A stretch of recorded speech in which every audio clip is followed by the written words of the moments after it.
Welcome back. We're watching some more Dungeon Meshi. A rather distressing time. The fact you've got a rescue just happened. It's fresh. The Dragon Corpse was still, well, warm a few moments ago, and yet everything seems to have gone haywire. Your reanimated corpse walking off, being abducted, and members of the group, rightfully so actually, noticing that things probably have gone far enough. They need to pull back, start again, just wait it out a little bit. But we're so close to learning more about the dungeon itself, its history, its reason to even exist. That elf and the ancient magic. I'm all here for it. Hope you are as well. Grab a drink so we can begin.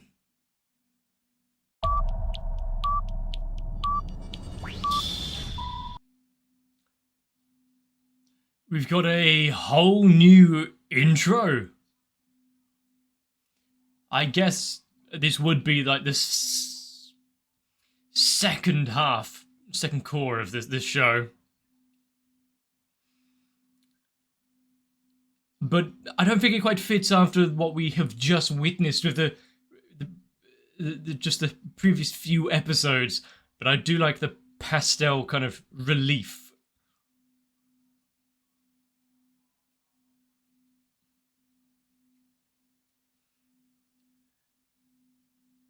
But I almost forgot the fact you had the elf give Farlin a new body. We saw kind of a bubbling from the remains of the dragon before she was spirited away.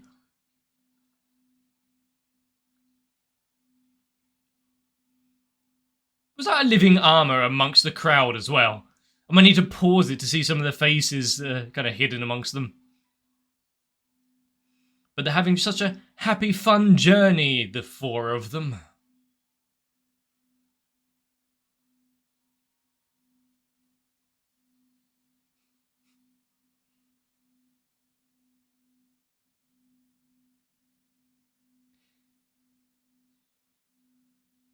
Oh yeah, she was force-fed and probably best that she dies from here. What's with the eyelashes? Please stop it! Oh, back with the dwarf. Revived once again.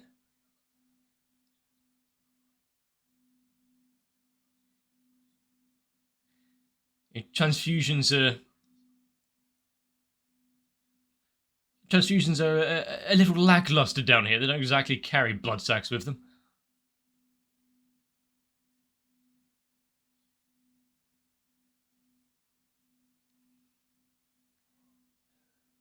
Who would have thought? Coming across them so often again.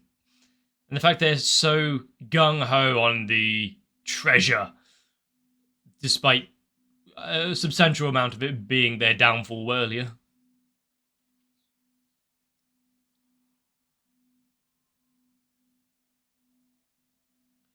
So, they're really not that good, are they? Picked off so easily.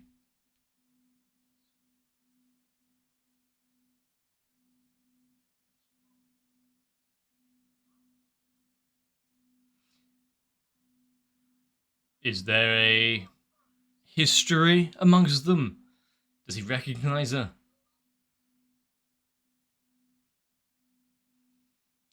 He just goes after everyone.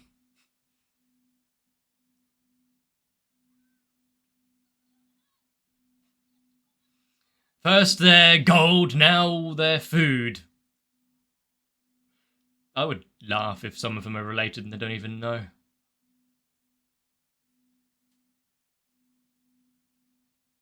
You were dead. You know, spoils to the victor kind of thing. Are they expected just to kind of leave you with all of your goods?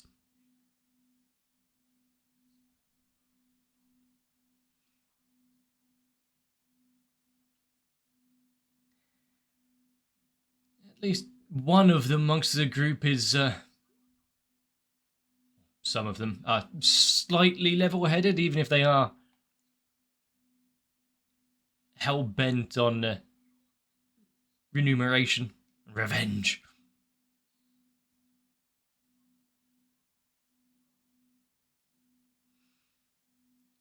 I mean, if you die this often, have your provisions stolen, how can you afford to keep, like, going up and down the dungeon? You haven't even made it 10 minutes! Maybe it's best if they just kind of lay down and don't get revived again.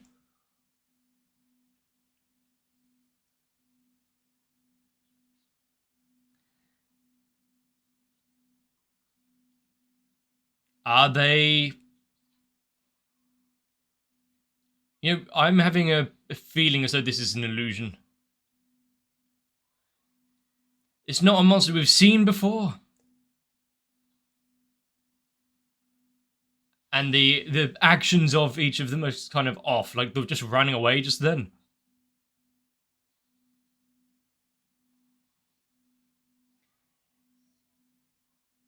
We're going for...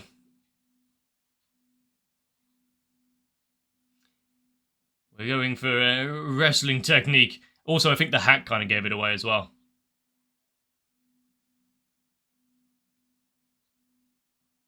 And the one that ran?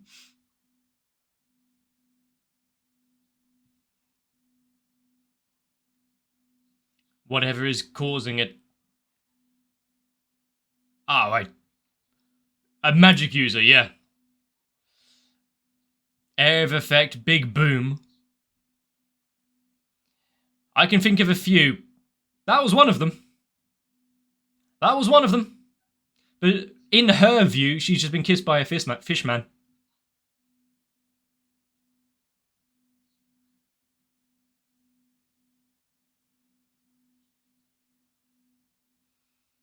At least the face tentacles have disappeared.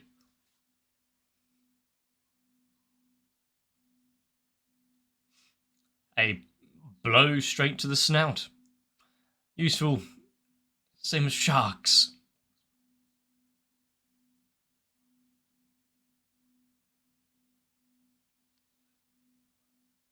Let's hope he didn't get it wrong.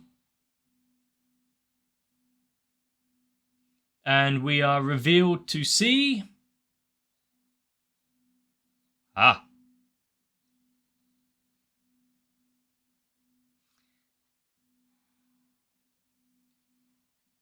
I did not remember them.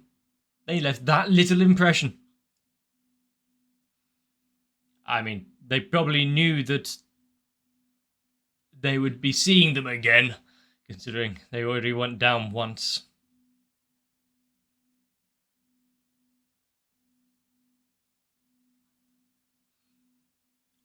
I mean, good that you figured out the weirdness, the illusion that was cast on them, but you are still standing on the water where there were monsters beneath.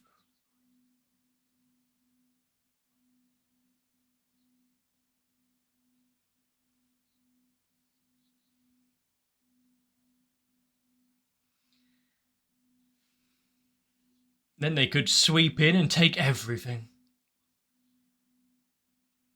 They really aren't ready, are they? They should know the limits, to be fair.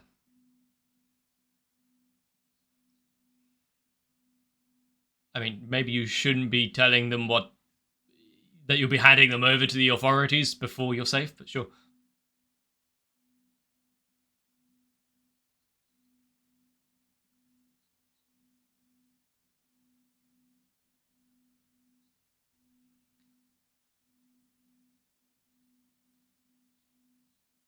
So, if they're only unconscious, they can't fight back.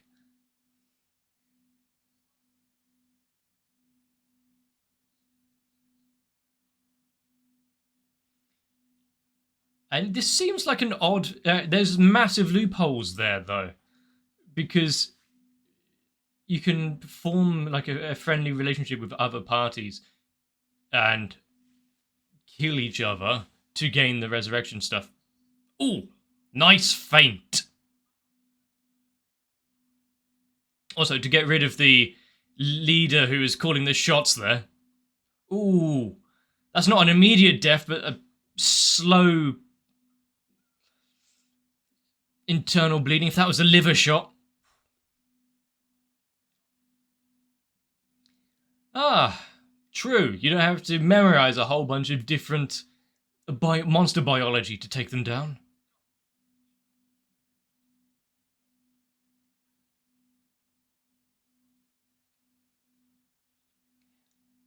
I mean, it's probably good to leave a witness to spread the word of what you've done, but also you don't want anyone to come out of this, especially if they've already targeted them twice.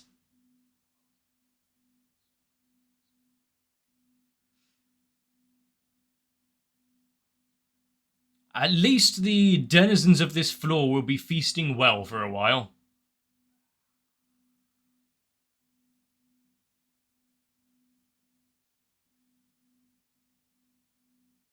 Oh, I like that. The top surface. Why did they take them off to the side? I guess it was to wait for the water walking to wear off, but why didn't they just leave them in the water?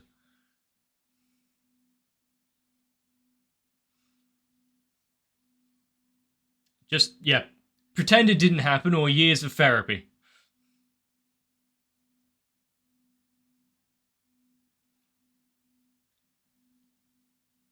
But if we're getting a full, maybe not episode, but element of this party and their troubles, I do like it's being used to show the other side of the dungeon, the darker side, the ones that are taking advantage of the system, the adventurers, etc., which we don't really get with Laos and the others.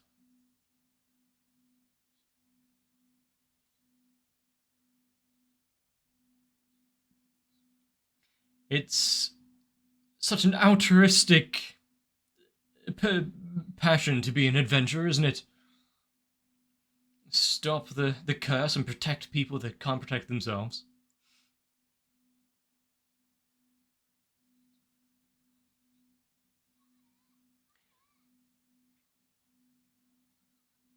Well, looks like they don't have to worry about having their...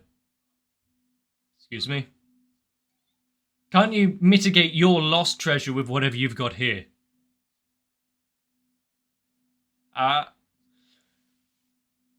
Murdering them and letting them drown... Well, they're already dead, but their bodies fall into nothingness in the deep. That's perfectly fine. Making use of their valuables? That's crossing the line.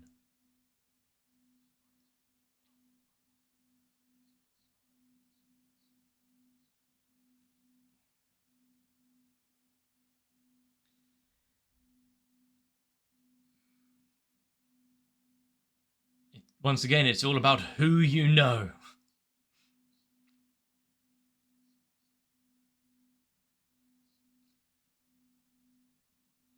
And due to random events and interlopers and the like, getting the wrong impression just keeps getting cemented more and more.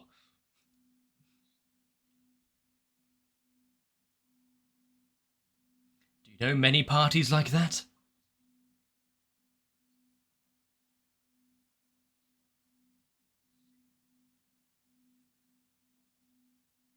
So it should be easy to track down, right?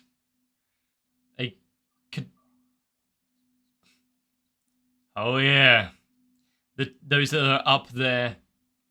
He's still carrying it around, but those that are up there on the upper levels with the forest. I actually remember those two.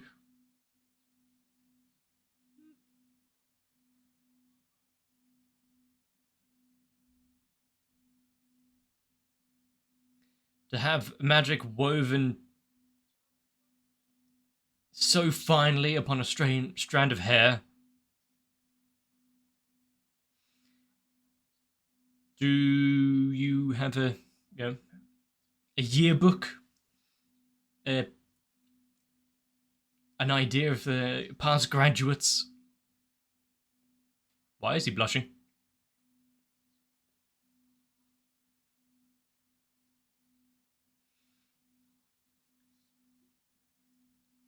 Is there certain people that he wants to meet? Are they... Huh? So they are somewhat famous? I mean, they've fallen upon tough times.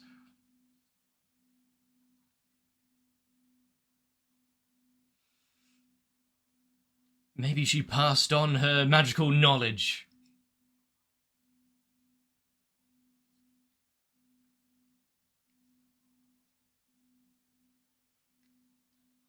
I mean, his work of deduction, and they have a half man sitting at the table. It's just, the dwarf. The odd one out of the lot. Wasn't anyone like that nearby?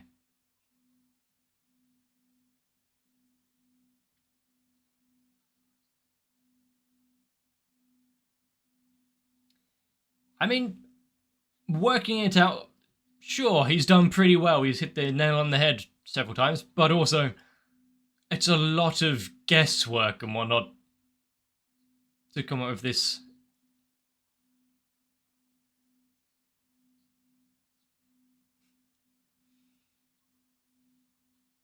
I mean, right on 80% of the things, but yeah, they're not stealing food for the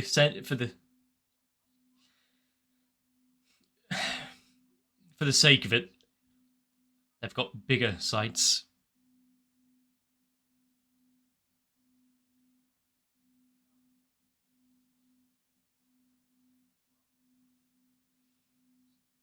I did actually know he knew the names. Okay, there is a level of understanding there. He's done his research.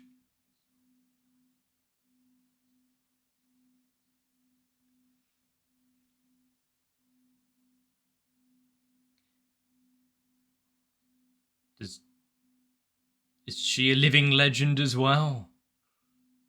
The arms dealer. Are we talking about? Yeah, I was about to say like a weapon store owner or.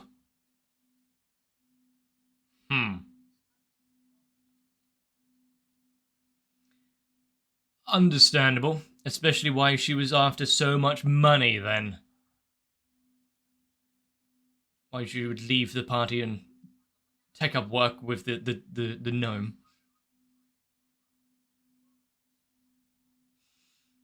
Let's keep sharing campfire stories about the lot of them. What a bastard.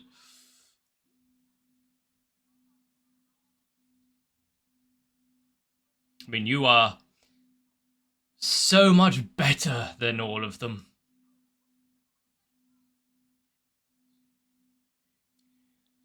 That's... yeah, you're really not... yeah, not coming out squeaky clean about this. But at least Kuro is easy to understand. You want good food? Yeah, I stay. Let's hope the tables don't get turned on them later with someone else that can cook up something nice.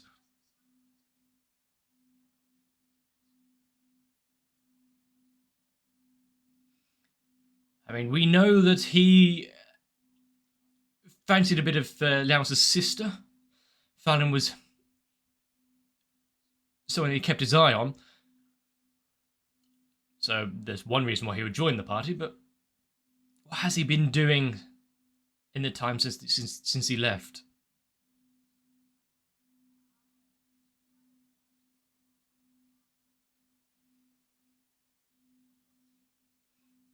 I mean, delving into the dungeon without maybe not extensive knowledge, but at least some knowledge of who else might be down here could easily lead to your downfall. So having someone like that, beneficial.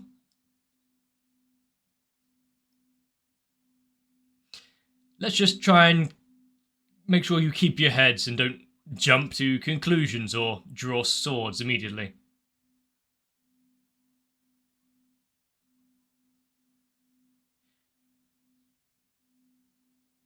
Right. So, he seems like a good guy. So there must be something dark behind the curtain.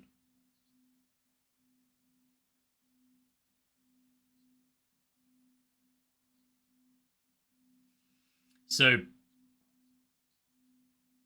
they were taking advantage of Laus's kindness there? Was he thinking that he was actually funding that? Who might be coming soon to reclaim their ancient birthright, by the way.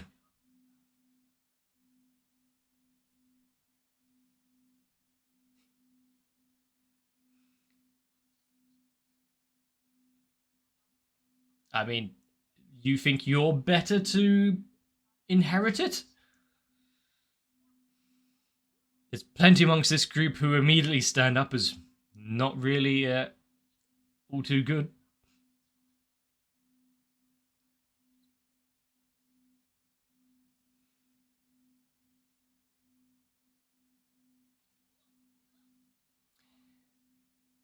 Bladefish, they really can't catch a break. Why don't they learn to just get the fuck out of here immediately? That's a big fish.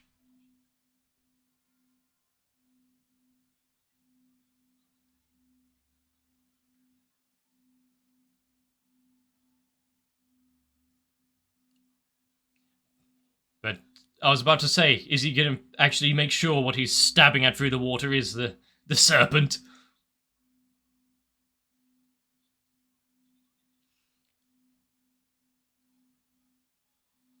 I mean, she got a good perch there on the shoulders. Home run! Ah. Someone that is a bit lax on the beard care regime.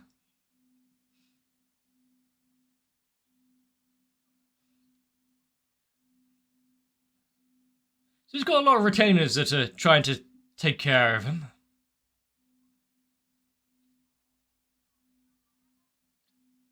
I wonder what her deal is. They've just found an interesting lead, a conversation they can have. Anyway, actually having someone to talk to here to get a bit more information is going to be good for them, but also for us to catch up with the man, the legend who has been away for so long, who hasn't been in the spotlight, but he has been fervently searching, hasn't he? Just how... what? I'm guessing from the lumps and the fact that Kuro is so angry that we have a feline to go alongside the canid. Interesting. And now we've had an entire episode with them. Yeah, we catch back with... Has the city rearranged itself, or are they just hopelessly lost and morons? It's those guys, the ones that couldn't survive up on the higher levels, who were mentioned not too long ago. They made it down into the level with the ghouls. Good for them. But also, seeing the rest of this, seeing the journey that the other parties and whatnot had to go through, like with the living armors and whatnot, I want to know more of that, especially now we've had the Eastern Man and his renegade party and his retainers that are following him. Although I don't think they're doing an all too stand-up job if he is so gaunt. Fairies? I'm guessing that's the elven entourage and whatnot, but does that mean we're going to see fairies as well? Okay.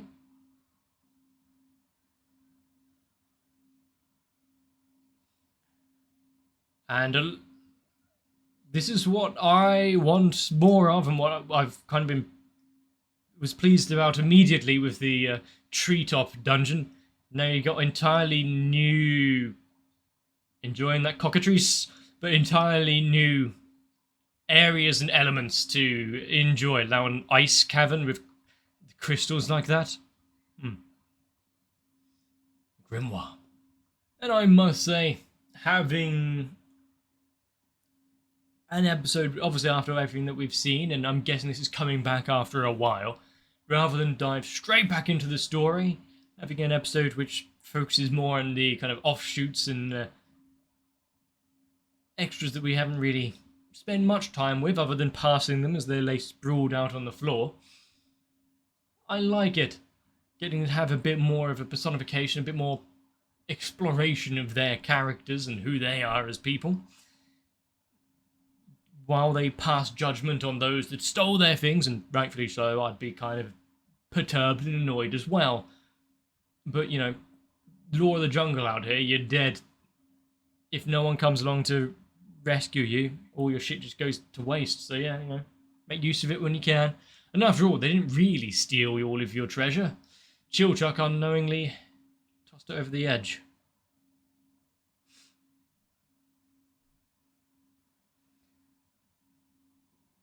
But who would have thought that alongside seeing this group, you'd also get the kind of bandit side who were sneaking around trying to get as much as they can from fallen adventurers, and then the samurai and his party there, all condensed and jumbled up into one episode where we're only on a single floor in a single area above the water.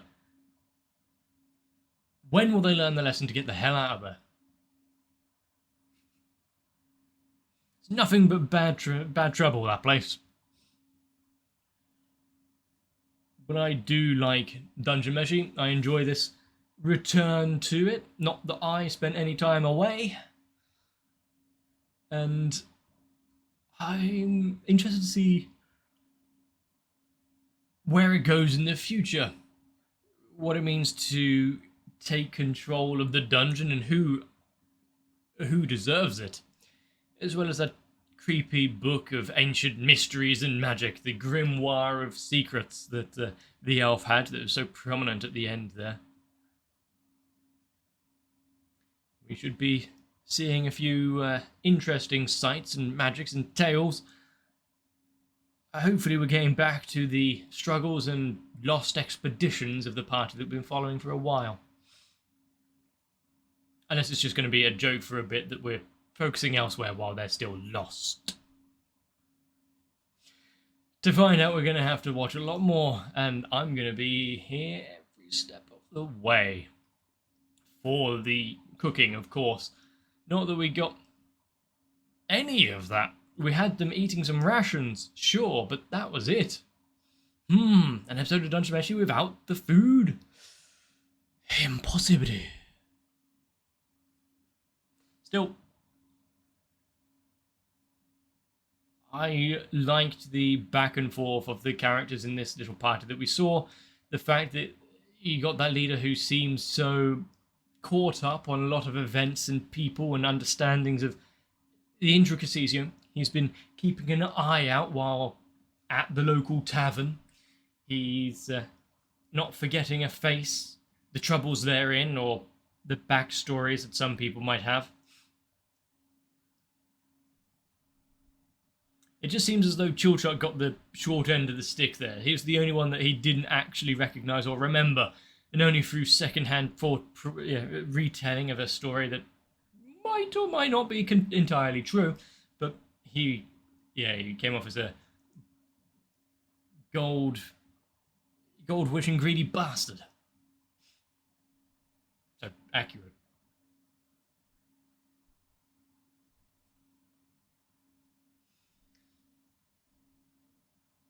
I'm hoping that the weird little interaction with Kuro and one of the ninja of the parties, that gets uncovered a bit, and if I'm going to be openly honest, I'm pretty sure I'm correct on that. And if Dungeon Meshi wants to double bluff me and whatnot again, go for it, but I think I'm correct. Might be one of the few times where I might be confidently wrong. We'll have to see. If you enjoyed this episode, let me know. Leave a like and a comment down below. Make sure you stay well clear of any bodies of water after what we've just witnessed. If I've entertained you, let me know in the comment section. If you want to make sure not to miss out, consider subscribing to the channel. Jump onto my Discord for notifications when new videos get released, for links to other things, for memes and pictures and anything that your heart values. But nothing of actual value. but ultimately get yourselves a bit of rest, so that I can see you in the next one. I hope that each one of you that are out there can revive me from the dead, whether it costs a couple of coins or not. Would prefer that, because then at least I can continue to watch some anime. And if you want to be by my side watching it with me, consider joining onto my Patreon, help the channel survive a little bit longer, without having to delve into dungeons to do it. So, to HSTR, Darky26, Guado, Kite, Reds Racer, Ultra Pouring, Wolfie Sensei, Zcat, Zug, and everyone else, I really do appreciate everything you've done.